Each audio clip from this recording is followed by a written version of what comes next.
श्री शिवाय नमस्तुभ्यम। हर हर महादेव। फ्रेंड्स, इस वीडियो में आपको बेलपत्र वृक्ष के बारे में बताया जा रहा है और उस वृक्ष के नीचे किए जाने वाले उपायों का भी वर्णन किया जा रहा है। पूज्य गुरु जी द्वारा इस वीडियो में आपको बेलपत्र के कितने प्रकार होते हैं और किस बेलपत्र को तोड़ा जाता है, किस अवस्था में अगर बेल वृक्ष है तो किस अवस्था में उसको तोड़ते हैं उसके पत्ते को, तो उसके 3 प्रकार गुरुजी ने बताया। एक बहुत छोटा होता है जो घुटने से नीचे होता है, एक कंधे के बराबर होता है और एक सर से ऊपर होता है।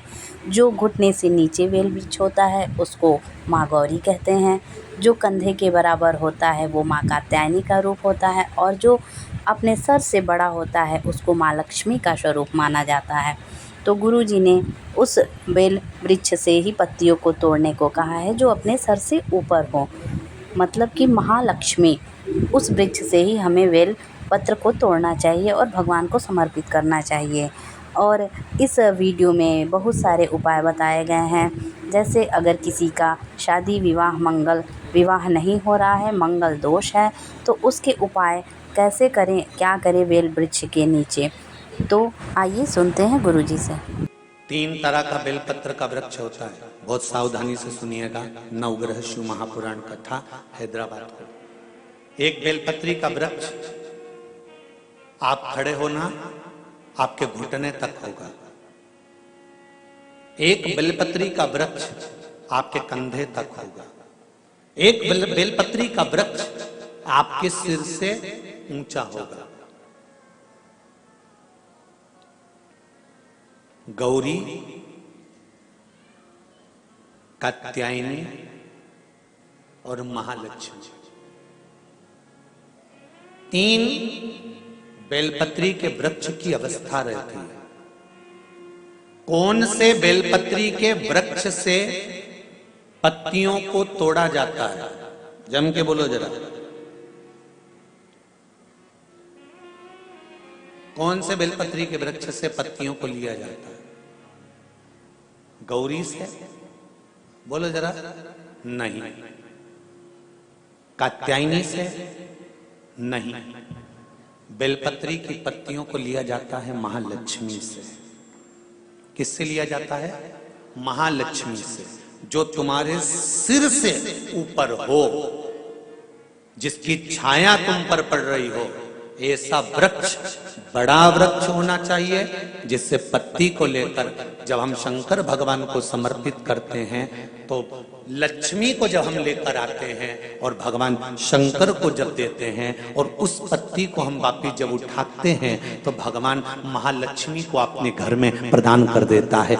ऐसी वृक्ष से पत्तियों को लेना चाहिए। पर आज के जमाने में लोग इतने समझदार हो गए, बड़े वृक्ष से कौन पत्ती तोड़ने जाए, छोटे छोटे वृक्ष लगे, उन छोटे से वृक्ष में से पत्ती तोड़ ली, छोटी सी पत्ती तोड़ ली। अरे शास्त्र कहता है, यहां तक वर्णन करता है शास्त्र, अगर आपके घर में तुलसी का पौधा छोटा है तो वो कुमार अवस्था का होगा। वो तुलसी का पौधा जब घेर घमोर हो जाता है तब अखंड सौभाग्य को देने वाला हो जाता है। उसमें से पत्तियों को उतारा जा सकता है, उसमें से आप कोपल को उतार सकते हो, उसमें से पत्ती को आप उतार सकते हो। उसी तरह बेलपत्री के वृक्ष में भी जो वृक्ष लक्ष्मी महालक्ष्मी का तुल्य हो, उसमें से आप बेलपत्र को उतार सकते हो। छोटे छोटे वृक्ष की पत्ती को तोड़ना ये उसमें का है जैसे छोटी अवस्था की कन्या के साथ में अपशब्द कहना, ताने देना या उसको आड़ा टेढ़ा कह देना।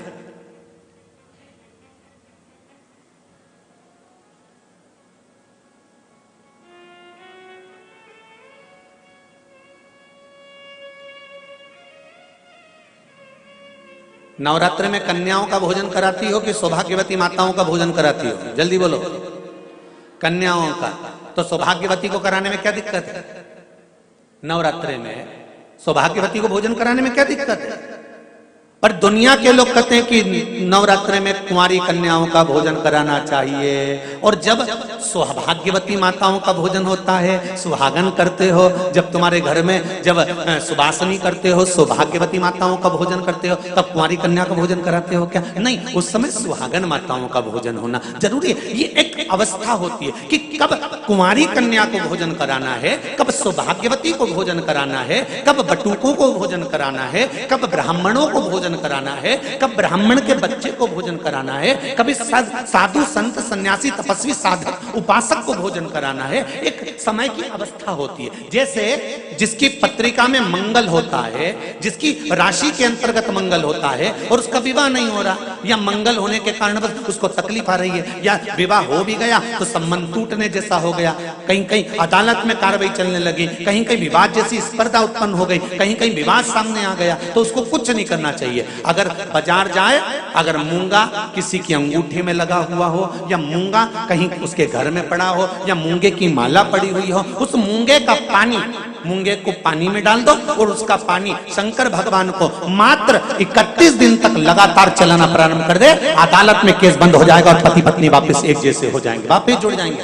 और अगर विवाह नहीं हो रहा है तो मंगल राशि वाले का अगर विवाह भी नहीं हो रहा है तो मंगल विवाह आनंद के साथ पूर्ण होगा।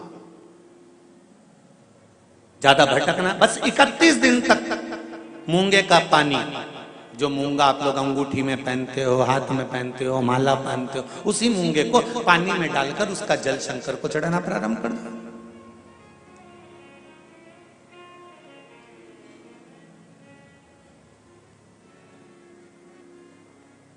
मूंगे के शिवलिंग का निर्माण किस देवता ने करा था? लिंग पुराण में आता है, शिव महापुराण में भी है। अगर आपके घर में गीता प्रेस गोरखपुर की शिव महापुराण की कथा हो तो उसमें भी पढ़िएगा कि किस किस देवता ने कौन कौन सा शिवलिंग का निर्माण किया है। मूंगे के शिवलिंग का निर्माण सर्पों ने करा था।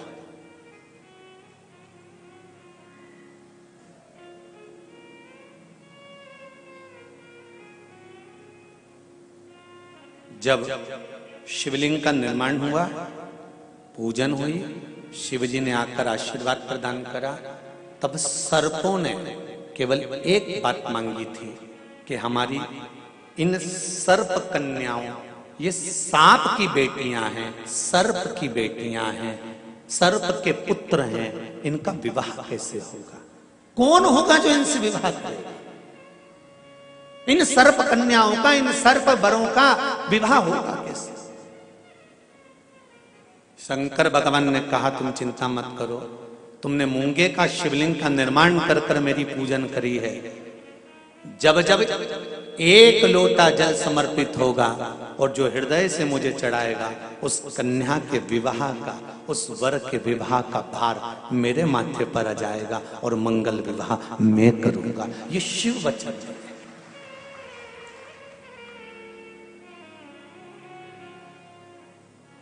एक बहुत सुंदर सा प्रसंग है, जरा ध्यान दीजिएगा।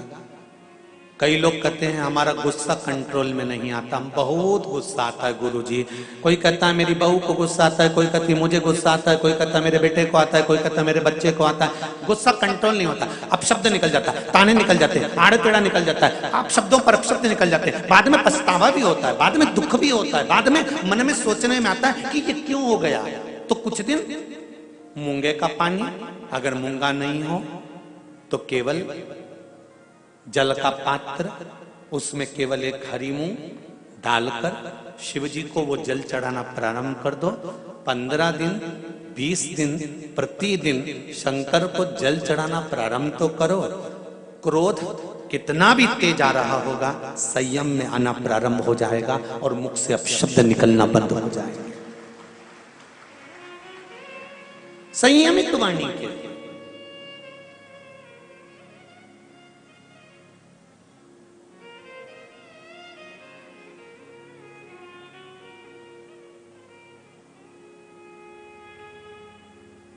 के केवल शंकर भगवान की आराधना किस रूप में करना है, कैसे करना है, किस तरह से करना है, शंकर भगवान की पूजन किस रूप में करना है, किस तरह से करना है, हमको शिव महापुराण के माध्यम से ये सीखना है। क्यों? क्योंकि हम बहुत सी गलतियां करते हैं साहब। जरा जरा सी बात में अदालत में केस पहुंच जाता है, जरा जरा सी बात में पति पत्नी अलग हो जाते हैं, जरा जरा सी बात में भाई भाई अलग हो जाते हैं। कारण क्या है?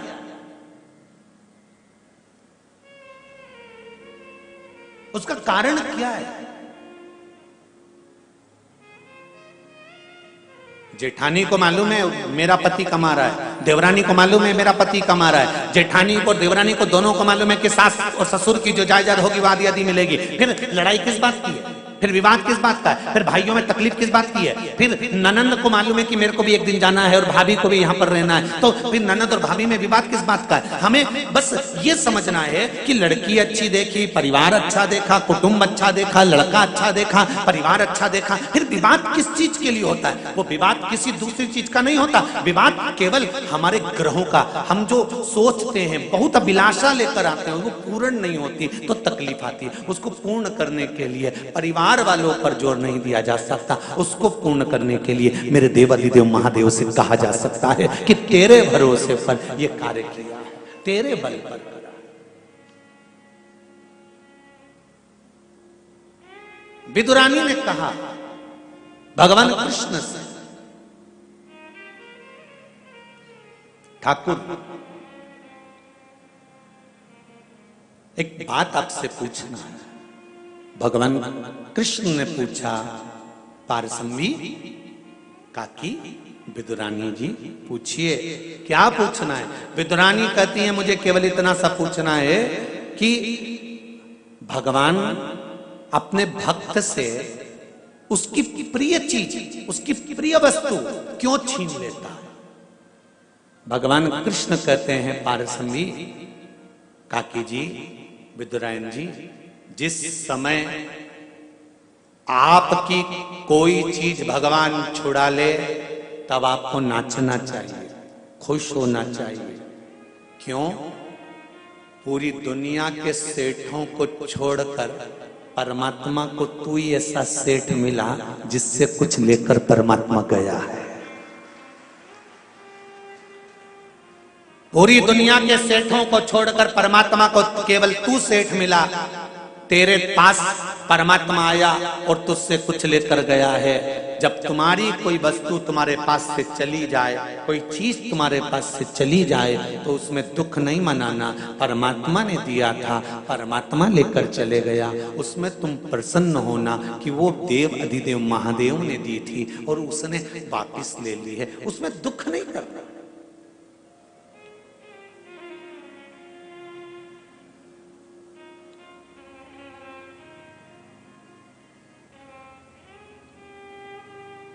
जब कोई मरता है ना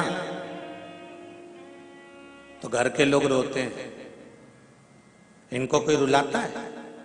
अरे बोलो तो सही भाई, शादी में महिला संगीत में डांस करना है, नाचना है, तो उसकी तो प्रैक्टिस करना पड़ती है 15 दिन पहले।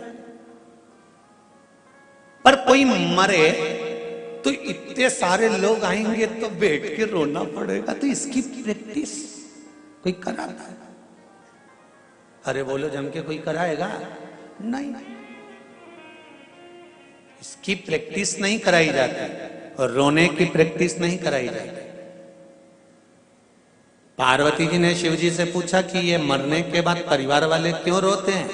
शंकर भगवान ने कहा ये मरने के बाद परिवार वाले व्यक्ति के लिए नहीं रोते, वो इसलिए रोते हैं कि इतना भरा पूरा मेहनत कर कर कर चले गया, सब जोड़ कर छोड़ कर चले गया, जिंदगी के सुख के दिन आए थे और 2 रोटी सुख से नहीं खा सका, पूरी जिंदगी कमा कमा कमा कमा आखिरी में छोड़ा गया और फोटो पे प्लास्टिक के फूल की माला चढ़ गई।